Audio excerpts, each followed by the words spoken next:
Di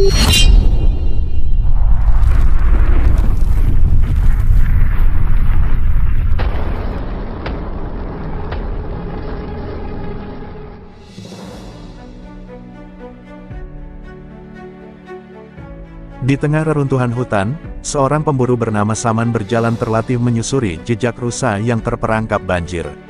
Ketika ia mendekati sebuah pohon ulin tua yang roboh, matanya terpaku pada lubang gelap di bawah akar raksasanya.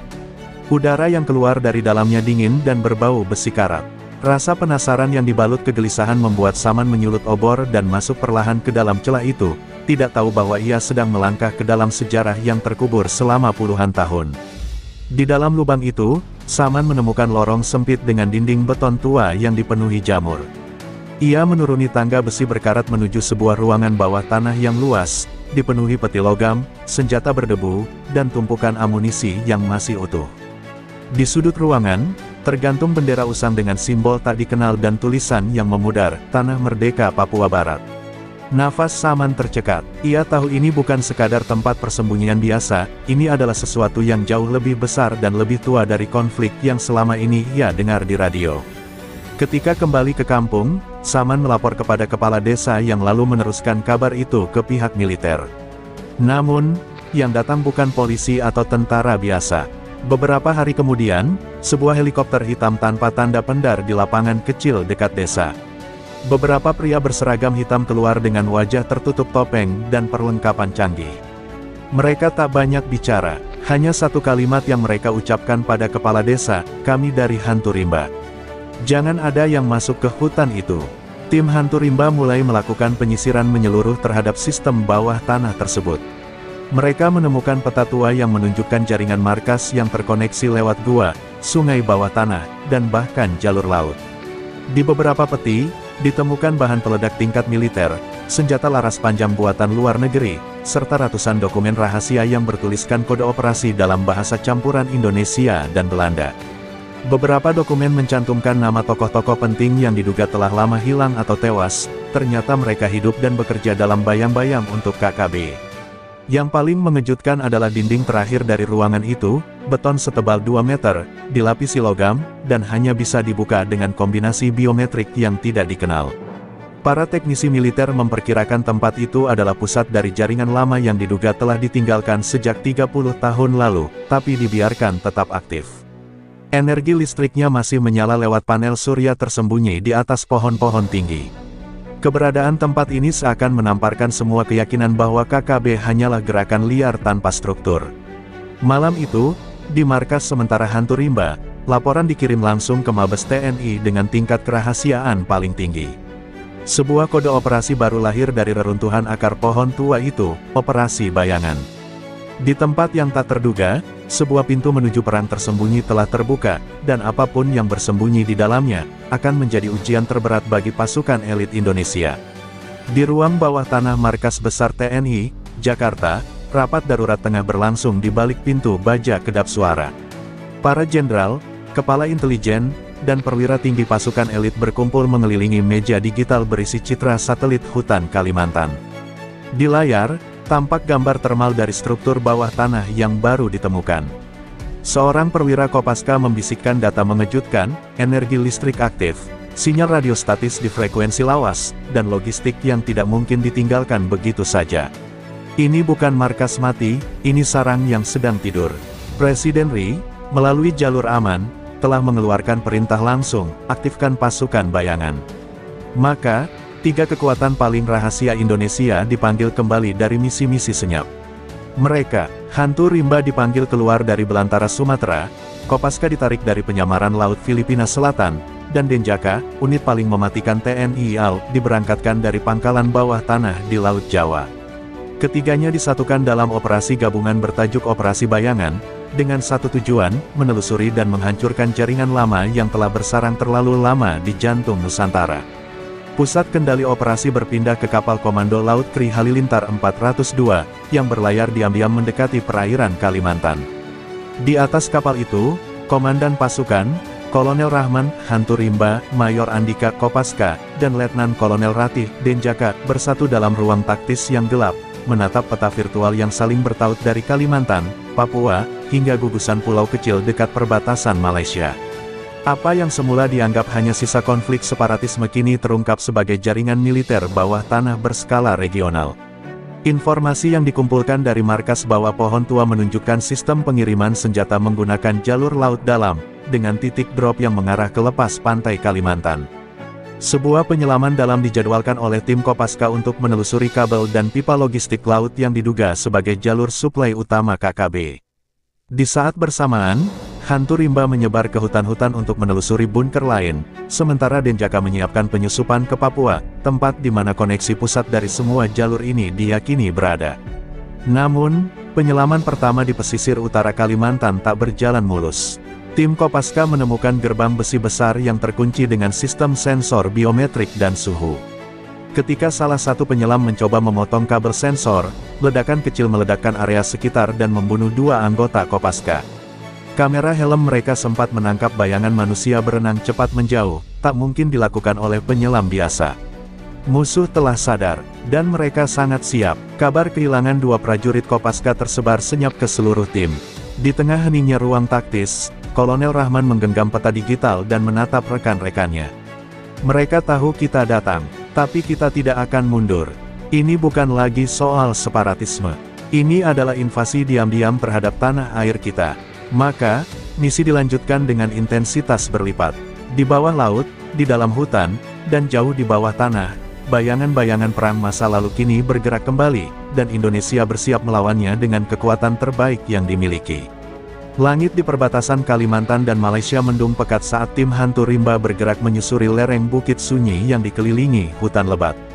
Mereka menuju koordinat yang ditemukan dari peta lama dalam markas bawah tanah, simbol merah menyala bertuliskan, titik 9, terletak tepat di garis batas tak resmi 2 negara. Menurut intelijen, tempat itu dulunya gua perlindungan masa perang, namun dokumen menunjukkan adanya renovasi modern dan aktivitas radio misterius dari dalamnya selama 3 tahun terakhir. Pukul 2 dini hari, pasukan elit memasuki mulut gua yang disamarkan oleh dedaunan dan reruntuhan batu. Di dalamnya, lorong sempit memanjang ke arah bawah dengan sisa-sisa arsitektur beton dan kabel optik menempel di dinding. Salah satu anggota menemukan sensor gerak tersembunyi yang masih aktif, jelas ini bukan tempat mati. Tiba-tiba, terdengar klik halus jebakan. Ledakan kecil mengguncang lorong, menewaskan 2 anggota tim depan. Serangan kilat pun terjadi dari dalam kegelapan. Musuh yang mengenakan pakaian kamuflase hitam menyerbu dengan senjata senyap berteknologi tinggi. Pertempuran pun meledak di perut bumi. Pertempuran berlangsung brutal. Hantu rimba membalas dengan formasi tempur senyap, namun jumlah musuh terlalu banyak untuk ukuran gua sempit. Salah satu operator radio sempat merekam frekuensi musuh yang mencurigakan, dialek Melayu bercampur istilah teknis bahasa Inggris dan Mandarin. Akses sinyal mereka ditelusuri berasal dari menara telekomunikasi sipil di wilayah Malaysia. Pertanyaannya, siapa yang memasok teknologi ini ke tangan musuh? Setelah hampir 1 jam baku tembak, pasukan elit berhasil memukul mundur musuh dan menguasai gua. Di bagian terdalam, mereka menemukan ruang pusat kendali dengan peralatan elektronik modern, layar LCD aktif, panel kendali drone, dan peta digital wilayah Indonesia. Beberapa server masih hidup dan sedang mengirim data secara otomatis ke jaringan luar negeri. Kapten Bayu, pemimpin tim lapangan, segera memutus koneksi dan menyalin seluruh isi hard drive untuk dianalisis. Temuan paling mencengangkan adalah peta jalur suplai rahasia dari daratan Malaysia menuju ke Kalimantan dan Papua menggunakan drone kargo, kapal nelayan siluman, dan jaringan gua bawah tanah yang disamarkan sebagai tambang tua. Lebih mengejutkan lagi, ada daftar nama penerima dana dan suplai senjata yang beberapa di antaranya adalah warga negara Indonesia, beberapa berpangkat militer. Satu catatan tangan dengan tinta merah tertulis di samping dokumen itu, cegah Denjaka masuk Papua. Hapus semua jejak sebelum Agustus. Gua akhirnya disterilkan dan dihancurkan sebagian untuk mencegah musuh kembali. Tapi aroma pengkhianatan kini menyusup dalam darah misi ini. Malam itu, di pos perbatasan yang hanya diterangi cahaya remang-remang, Kolonel Rahman menatap cakrawala Malaysia dengan rahang mengeras. Mereka tidak hanya bersembunyi di hutan. Mereka bersarang di balik meja-meja kekuasaan. Dan ini baru permulaan. Operasi bayangan kini memasuki fase paling berbahaya, fase di mana kawan dan lawan mulai kabur batasnya. Langit cerah menyelimuti perairan utara Kalimantan saat Tri Halilintar 402 berlabuh diam-diam di koordinat rahasia yang ditandai dalam data server 2 perbatasan. Di bawah permukaan laut yang tenang, sesuatu yang besar tersembunyi. Tim penyelam Kopaska bersiap dalam senyap. Mereka mengenakan perlengkapan mutakhir, alat sonar kecil, sensor gerak mikro, dan senjata ringan tahan air. Misi mereka adalah menelusuri struktur misterius yang disebut dalam file sebagai gerbang laut, jalur bawah laut rahasia milik KKB yang diduga digunakan untuk menyelundupkan logistik dari luar negeri.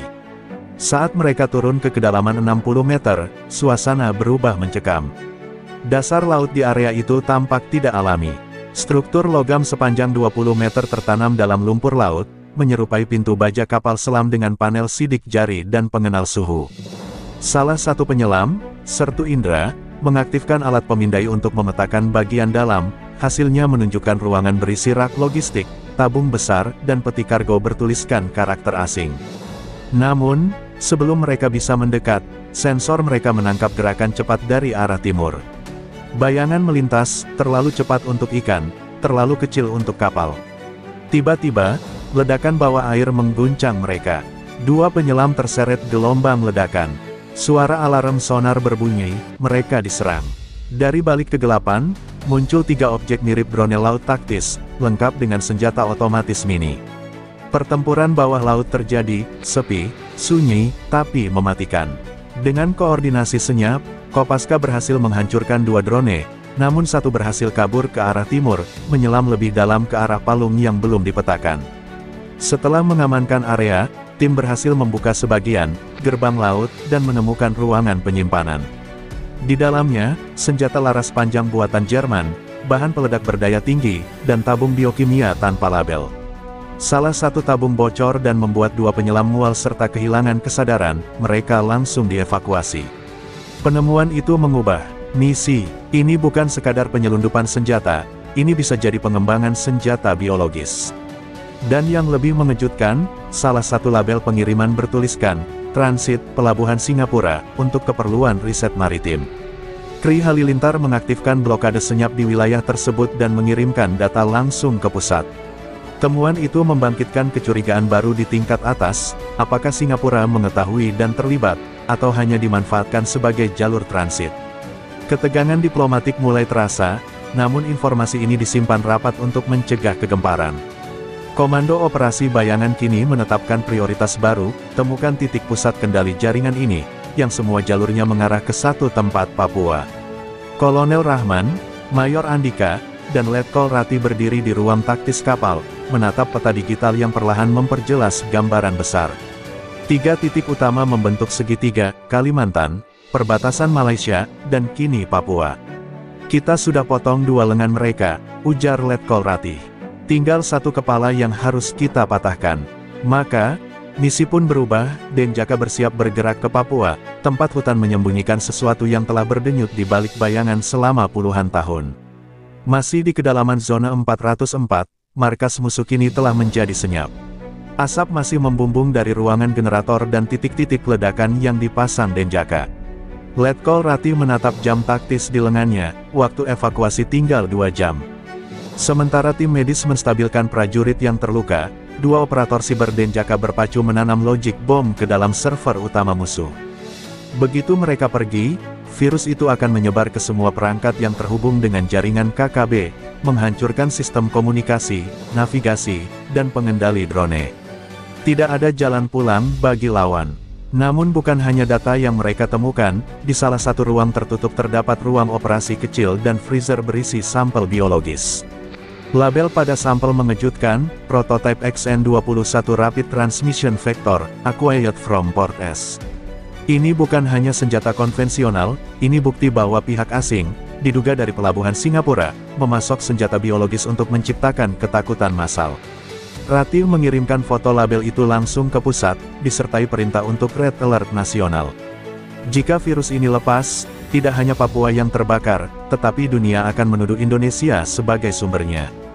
Di atas langit, helikopter tempur TNI terbang rendah mendekati titik ekstraksi. Namun sebelum Denjaka dapat naik, suara peluru memecah senyap. Gelombang terakhir musuh datang, lebih banyak, lebih terlatih. Mereka bukan gerilyawan, melainkan pasukan bayaran, berbaju hitam, mengenakan peralatan militer non-standar dengan lambang tertutup. Pertempuran terakhir terjadi di bawah bayang-bayang hutan Papua.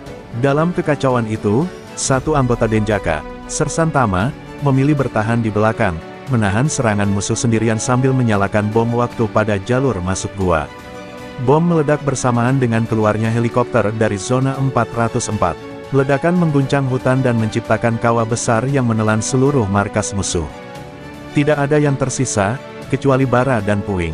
Letkol Rati duduk dalam helikopter, menatap medan yang kini hilang di balik asap. Satu sarang sudah lenyap, gumamnya. Tapi ular tak pernah hidup sendirian. Di tangan kirinya, ia menggenggam tabung sampel biologis yang berhasil diselamatkan, kunci untuk membongkar keterlibatan aktor asing dalam tragedi ini. Beberapa jam kemudian, di pusat kendali operasi bayangan, data yang ditransmisikan dari Papua mulai dianalisis. Nama-nama muncul, perusahaan cangkang dari Hong Kong, kapal berbendera netral yang rutin singgah di Singapura, dan rekaman suara seseorang yang berbicara dalam logat Melayu pekat berbicara soal destabilisasi Nusantara. Semua semakin jelas. Ini bukan lagi konflik dalam negeri. Ini adalah upaya sistematis untuk meruntuhkan stabilitas Indonesia, dimulai dari bayangan-bayangan paling sunyi. Dan dalam bayangan itu, musuh mereka belum selesai. Di ruang kendali operasi Jakarta, rapat darurat berlangsung dalam keheningan yang menyesakkan. Kolonel Rahman menatap layar besar menampilkan silsilah digital jaringan KKB dan pihak asing.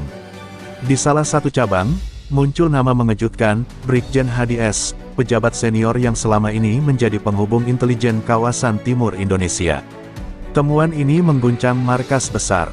Ia bukan hanya penyalur informasi, tapi arsitek diam-diam dari distribusi senjata dan teknologi ke Kalimantan serta Papua, menyamar di balik kewenangan resmi negara.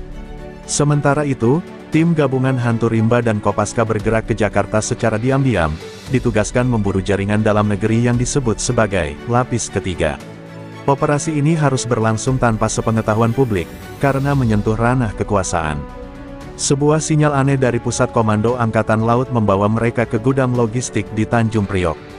Di dalamnya, mereka menemukan peti senjata dengan nomor seri yang sama seperti yang ditemukan di Gua Kalimantan, diimpor resmi, tapi dialihkan secara diam-diam ke tangan KKB.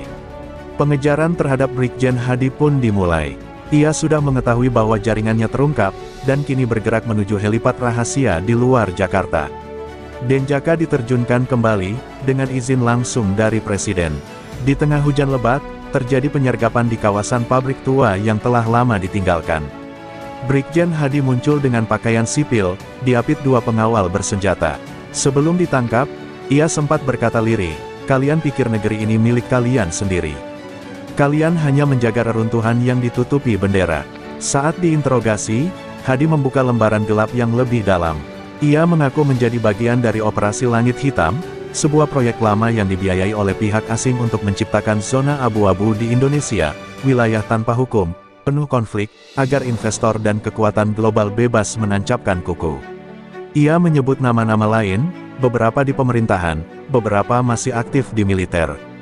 "Jika kalian membongkar ini semua, negeri ini akan terbakar dari dalam," katanya, sebelum menenggak kapsul sianida di dalam mulutnya. Kematian Hadi hanya memperkuat tekad operasi bayangan untuk menyapu bersih pengkhianatan di dalam negeri. Namun masalah baru muncul, data bocor keluar.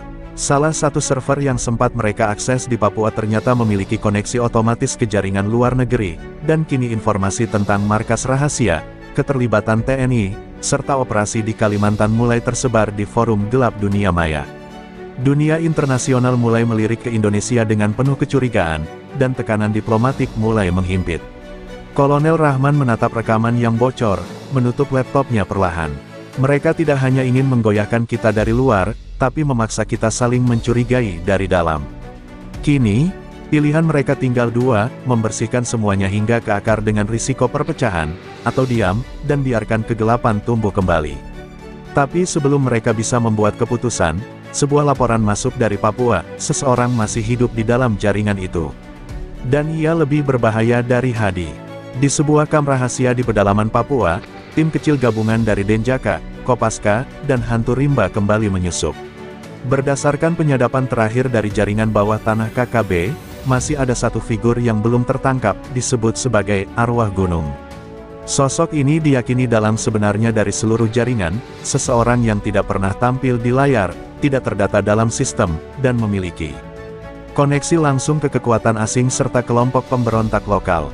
Ia dikabarkan tinggal di bawah tanah, di jaringan gua yang lebih dalam dari yang pernah mereka temukan. Perjalanan ke sana bukan tanpa korban. Satu regu hantu rimba tersesat dan hilang dalam kabut tebal di ketinggian pegunungan Cyclops. Kompas tak berfungsi, GPS terganggu, seolah tempat itu tidak ingin ditemukan. Namun akhirnya, tim utama menemukan lorong batu yang tertutup jaring akar dan kabut belerang. Di dalamnya, tersembunyi ruang komando primitif namun canggih, dengan komputer tenaga surya, alat pemantau satelit, dan perpustakaan fisik penuh buku strategi militer dari berbagai negara. Di tengah ruangan, berdiri seorang lelaki tua berjanggut putih, mengenakan jaket militer lawas era 70-an. Ia adalah arwah gunung, mantan perwira tinggi yang menghilang puluhan tahun lalu. Namanya adalah Letkol Purn Yusran Malik, dinyatakan hilang dalam konflik Timur Timur tahun 1999, tapi ternyata berpindah arah, kecewa dengan negara, dan menjadi otak di balik jaringan bawah tanah KKB. Ia tidak melawan, ia berbicara perlahan, menyalahkan negara karena meninggalkan wilayah timur dalam kemiskinan dan darah. Aku tidak ingin menghancurkan Indonesia, katanya, aku hanya ingin menciptakan kekuatan yang tidak bisa lagi dilupakan. Ia mengaku merekrut pasukan, bekerja sama dengan perusahaan gelap dari luar negeri, dan menyebarkan pengaruh melalui teknologi dan perang psikologis. Sebelum ditangkap, Yusran memperingatkan mereka, apa yang kalian hancurkan hari ini hanya wajahnya. Tapi bayangan itu akan kembali, karena alasan mengapa ia tumbuh, masih hidup. Ia tersenyum, lalu menyerahkan kunci enkripsi terakhir, kode yang akan mematikan seluruh sistem jaringan KKB di seluruh Indonesia. Setelah lebih dari 2 dekade, markas terakhir kini benar-benar padam. Operasi bayangan dinyatakan selesai, namun bukan kemenangan yang mereka rasakan. Dalam sunyi helikopter yang membawa mereka kembali, Letkol Rati menatap keluar jendela, menatap bentangan hutan yang diam. Ia tahu, hutan bisa menutupi segalanya, kesedihan, kebenaran, dan kebohongan. Mereka telah mematahkan jaringan besar, tapi ia sadar, bayangan bisa tumbuh kembali di tanah yang sama, jika akar perpecahan tak dicabut sepenuhnya. Beberapa bulan kemudian, di ruang rahasia bawah tanah Mabes TNI, Presiden menerima laporan akhir. Di sana tertulis ringkas, seluruh operasi berhasil. Namun tingkat potensi kebangkitan jaringan serupa, tinggi. Presiden hanya berkata satu kalimat, siapkan generasi berikutnya.